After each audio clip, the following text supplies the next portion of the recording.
And welcome everyone, welcome to the channel. भाई क्या हाल है जी? मौज मस्ती चल रही है कि नहीं? देखो आज हम मौज मस्ती के साथ ही पढ़ने वाले एक और नए चैप्टर की समरी रिवीजन करेंगे। बहुत ही मजेदार तरीके से, चुम्मा तरीके से। हम मात्र 10-15 मिनट से भी कम में पूरा चैप्टर समझ लेंगे यार। इससे अच्छा और क्या हो सकता है ना। एकदम बड़े भाई स्टाइल में मैं आज आपको चैप्टर पढ़ाने वाला हूँ। चैप्टर का नाम है growing up as boys and girls. चलो सिविक्स पढ़ते हैं, ठीक है जी। विदाउट वेस्टिंग एनी टाइम फटाफट शुरू करते हैं। सबसे पहला टॉपिक हम अपना क्या है? Growing up in Samoa in the 1920। Samoa क्या है? एक जगह है। The Samoa islands are part of the large group of small island in the southern part of the Pacific Ocean. Pacific Ocean में साउथ पार्ट में बहुत सारे island हैं, उनका एक स्मॉल पार्ट क्या है? Samoan islands. अब 1920 में according to research reports on Samoan society, children did not go to school. 1920 में बच्चे स्कूल ही नहीं जाते थे। Older children often as young as 5 years old took over this responsibility. अब कौन? जो बड़े बच्चे थे, जैसे कि as young as 5 years old took over this responsibility, छोड़ दी थी उन्होंने। By the time a boy was about 9 years old he joined the older boys in learning outdoor jobs like fishing and planting coconuts. और जैसे ही कोई बच्चा 9 साल के अराउंड होता था, उसको पढ़ाई लिखाई तो दूर की चीज़ है, उसे ऐसी चीज़ें सिखा दी जाती थी जैसे कि outdoor job, fishing, coconuts plant करना, क्योंकि वो आइलैंड पे रहते थे। उन्हें क्या फ़र्क पड़ता है नौकरी वोकरी, उनको कुछ पता ही नहीं था। Girls had to continue looking after small children or do errands for adults till they were teenagers। और लड़कियों का क्या काम था? घर की देखभाल करना, बच्चे पालना, ये सारी चीज़ें। After the age of 14 or so, girls also went on to fishing trips, worked in the plantation, learned how to weave basket। और 14 साल की जब लड़कियां हो जाती थीं, उसके बाद उन्हें भी किन चीज़ों पर जाना पड़ता था? बाहर के कामों पे, जैसे कि फिशिंग ट्रिप्स या फिर प्लांटेशन पे काम करना या फिर बास्केट बनाना सीखना, ये सब। तो ये जो हमने थोड़ा सा पार्ट पढ़ा ना, ये आपकी बुक में बहुत लंबा पार्ट है, बट यहाँ पे मैंने आपको सिर्फ समरी पढ़ा दी। और अगर कोई भी क्वेश्चन आएगा तो वो इतने से आप आराम से कर पाओगे, है ना? बढ़िया। और अपने को क्या चाहिए यार? अपना मस्त एग्जाम हो जाए और अपनी नॉलेज बढ़ जाए, इतना ही हमारा टारगेट होना चाहिए। बहुत ज़्यादा एक्स्ट्रा नॉलेज लोगे ना तो कुछ याद नहीं रहेगा। बेसिक चीज़ें याद करो। ग्रोइंग अप मेल इन मध्य प्रदेश। तो अभी हमने पढ़ा कि एज अ गर्ल या फिर एज अ बॉय वहाँ पे क्या सीन था बच्चों के लिए। अब हम देख रहे हैं कि कोई लड़का अगर है तो मध्य प्रदेश में 1960 में उनके लिए कैसी लाइफ थी। From class 6th onwards boys and girls went to separate school. अब 6th के बाद क्या था? लड़कियां अलग जाएंगे, लड़कियां अलग पढ़ेंगी। The girls school had a central courtyard where they played in seclusion and safety from the world outside. अब लड़कियों के लिए वहाँ क्या था? लड़कियों के लिए वहाँ पे एक सेंट्रल कोर्टयार्ड बना हुआ था। लड़कियों के स्कूलों में एक सेंटर में ग्राउंड था, जहाँ पे सारी लड़कियाँ साथ में, सेक्लूजन मतलब दुनिया से अलग, खेलती थी सेफ्टी के साथ। मतलब वहाँ कोई लड़का नहीं होता था, कोई एक्स्ट्रा बंदा नहीं होता था। Boys school did not have separate enclosures. अब बॉयज स्कूल के पास अपने कोई सेपरेट अलग से ग्राउंड्स वगैरह नहीं होते थे। The boys use the streets as a place to stand around idling, to play, to try tricks with their bicycles. तो लड़के क्या करते थे? उनके पास कोई ग्राउंड था नहीं, बेचारे रोड पे खेलते थे, रोड पे भगते थे, रोड पे खड़े रहते थे, मस्ती करते थे, जो भी करना था। The girls always went in groups because they also carried fears of being teased और अटैक। अब क्योंकि 1960s का टाइम थोड़ा सा अनसेफ था लड़कियों के लिए, तो लड़कियां हमेशा ग्रुप्स में ट्रैवल करती थी। तो वरना क्योंकि कोई छेड़ दे या कोई अटैक ना कर दे, इन सारी चीज़ों के डर से। Now let's understand the distinctions between boys and girls. क्या डिफरेंस रहे हैं? सोसाइटीज में clear distinctions between boys and girls from an early age. बहुत ही टाइम से ये डिस्टिंक्शंस बने चले आ रहे हैं। Boys are usually given cars to play with and girls doll. बचपन में ही देखो कि अगर किसी बच्चे को खिलौना देना है, किसी लड़के को, तो आप क्या दोगे? खेल खिलौने के लिए टैंक दोगे, गाड़ी दोगे, या बेन 10 का कुछ ऐसा, मतलब बॉयश, समझ रहे हो? ये जो हमारे दिमाग में ही बन गया। गर्ल्स को क्या दोगे? बार्बी डॉल देनी है, कुछ ऐसे पिंक कलर का, कुछ लाइट ब्लू कलर का कुछ देना है। ये क्या है? एक डिस्टिंक्शन है लड़के लड़कियों के बीच में। This difference is created in the smallest and most everyday things such as how girls must dress. और ये डिफरेंस कहाँ से ही आता है? बहुत छोटी छोटी चीज़ों से जो डेली होती हैं, जैसे कि लड़कियों को अलग तरीके से ड्रेस होना चाहिए, या लड़कियाँ कौन से गेम्स खेलती हैं और लड़के कौन से गेम्स खेलते हैं, लड़कियाँ सॉफ्ट बात करती हैं, लड़के थोड़े सख्त होते हैं। इन सारी चीज़ों से आ गया है। In most societies, the roles men and women play or the work they do are not valued equally. Even आज के टाइम पे भी अगर आप देखो, अब तो बहुत ही चीज़ें एडवांस हो गई, राइट? बट अगर आप आपसे कुछ साल पहले की भी बात करूँ ना, तो वहाँ पे वुमेन के वर्क को इतना इक्वली ट्रीट नहीं करा जाता। ऐसा लगता है कि तो थोड़ा कम ही काम कर रहे हैं। अब बात करते हैं valuing house work. The main responsibility for house work and care giving task is done by the women. अब हमारे इंडिया में ये हो रहा है बहुत टाइम से कि जो वुमेन है वो घर की देखभाल करती हैं, बच्चों की देखभाल करती हैं।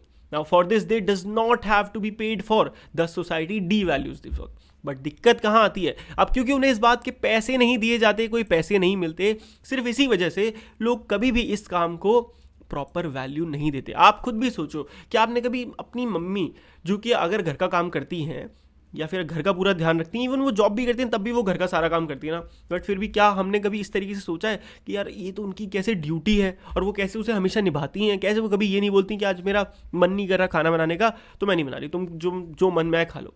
ऐसा कभी नहीं बोलते ना हम, पर हम ऐसा करते हैं। कभी कभी हमारा मन नहीं करता तो हम स्कूल नहीं जाते, बट हमारी मम्मी ऐसा कभी नहीं कहती कि आज मेरा मन नहीं कर रहा तो मैं खाना ही नहीं बना रही, राइट? तो हम इस इतने चीज़ों के बावजूद भी हम उनके काम की वैल्यू नहीं कर पाते हैं। हाँ, मदर्स डे के दिन इंस्टाग्राम पे स्टोरी ज़रूर लगा देते हैं हैप्पी मदर्स डे, और सोचते हैं कि वाओ हमने कितनी वैल्यू कर दी उनकी। बात करते हैं लाइव्स ऑफ डोमेस्टिक वर्कर्स की। Most domestic workers are women. Domestic worker कौन होते हैं? जैसे हमारे घर में आंटी आती है ना, साफ सफाई वाली, बर्तन धोने वाली, आप देखोगे वो ज़्यादातर लेडी होती है।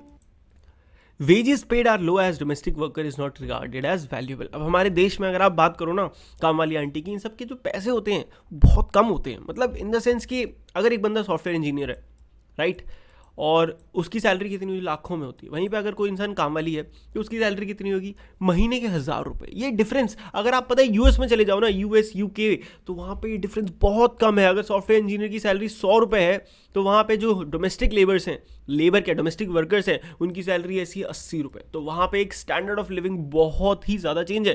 पहली बात तो वहाँ पे आप डोमेस्टिक वर्कर रख ही नहीं सकते, क्योंकि सिंपल सी बात है, तुम्हारी सैलरी 100 रुपये, उसकी सैलरी 80 रुपये है, अगर तुमने उसको दे दी तुम्हारे लिए क्या बचा? तो वहाँ सब अपना काम खुद करते हैं, क्योंकि वहाँ पे हर काम की बराबर वैल्यू है। वहाँ पे ऐसा नहीं होता छोटा काम बड़ा काम, इंडिया में ही बहुत ज़्यादा है।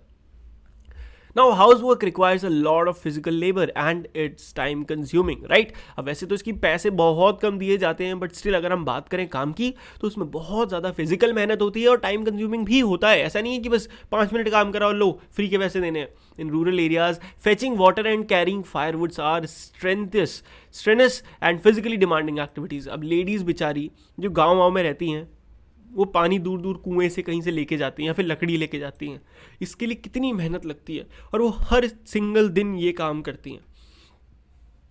Now let's talk about women's work and equality. So the inequality between men and women has to dealt with through actions, not just at the level of individual or family but also by the government. अब simple सी बात है, कभी कभी जब इतने बड़े topics हो जाते हैं ना, जैसे कि मेल और फीमेल की इनइक्वालिटी, जो कि सिर्फ फैमिली सोसाइटी में ही नहीं पूरे वर्ल्ड में चल रही है, तो वहाँ पे किसको इन्वॉल्व होना पड़ता है? वहाँ पे आ जाती है बीच में गवर्नमेंट। उसको होना ही पड़ेगा। अगर वो प्रॉपर रूल्स नहीं बनाएगी तो चीज़ें कभी भी बराबर नहीं होने वाली हैं। So the constitution says that being male or female should not become a reason for discrimination. पहली बात तो हमारा कॉन्स्टिट्यूशन साफ कहता है कि इंसान एक मेल हो या फीमेल हो, इस चीज़ पे कोई भेदभाव नहीं होना चाहिए। The government is therefore committed to understanding the reasons for this and taking positive steps to remedy the situation. अब क्योंकि गवर्नमेंट ने ये बात एक्नॉलेज कर ली है, समझ ली है, तो वो इस चीज़ को बराबरी पे लाने के लिए कि जो भी परेशानी है, जो भी इनइक्वालिटी है, उसको इक्वलिटी बनाने के लिए सिचुएशंस वो पॉजिटिव स्टेप्स ले रही है। The government has set up an anganwadis और child care centres in several villages in the country and has passed laws that make it mandatory for organisation that have more than 30 women employees to provide creche facilities. अब देखो मैं बताता हूँ है क्या। Government ने पूरे शहर में, पूरे देश में क्या बनाए? आंगनवाड़ी बनाए। आंगनवाड़ी में क्या होता है? लेडीज़ काम करती हैं और वहाँ पे छोटे छोटे, बहुत छोटे छोटे बच्चे आ जाते हैं, उनका ख्याल व्याल रखा जाता है। चाइल्ड केयर सेंटर्स जैसे कहते हैं, ठीक है, बच्चों का ध्यान रखने के लिए। अब एक बढ़िया चीज़ गवर्नमेंट ने और करी कि हर ऐसी जगह जहाँ पे 30 से ज़्यादा वुमेन एम्प्लॉयज़ हैं, वहाँ पे क्रैच बनाना कंपलसरी। क्रैच क्या होता है? जहाँ पे लेडीज़ अपने बच्चों को छोड़ सकती हैं खेलने के लिए, है ना। वहाँ पे उनके बच्चे खेलते कूदते रहते हैं, एक केयर टेकर होती है वहाँ पे, सारे बच्चों का ख्याल रखती है और वो लेडीज़ अपनी जॉब वगैरह करती हैं। तो इसलिए क्योंकि लेडीज़ के पास हमेशा क्या हो रहता है, एक वहाँ पे टेंशन रहती है कि उनके बच्चे कौन संभालेगा, इसीलिए वो कभी काम नहीं कर पाती, राइट। अब ये चीज़ सॉल्यूशन गवर्नमेंट ने सॉल्व कर दिया, राइट। तो इसी के साथ अपना चैप्टर भी खत्म हो गया। लो जी, और अपने को क्या चाहिए? अगर आपको वीडियो अच्छी लगी तो क्या करना है? मस्त मस्त कमेंट करना है, वीडियो को लाइक करना है, और अगर अभी तक चैनल को सब्सक्राइब, मेरे को पूरी उम्मीद है यार तुमने कर दिया होगा, बट अगर नहीं करा है तो किसका इंतजार कर रहे हो भाई? धड़ल्ले से सब्सक्राइब मारो। अपने पास सारे तरीके की वीडियोस मस्त मस्त मिलती है, मस्त तरीके से। तो चलो मिलते हैं अगली वीडियो में, तब तक के लिए गुड बाय, टेक केयर, मौज मस्ती करते रहिए।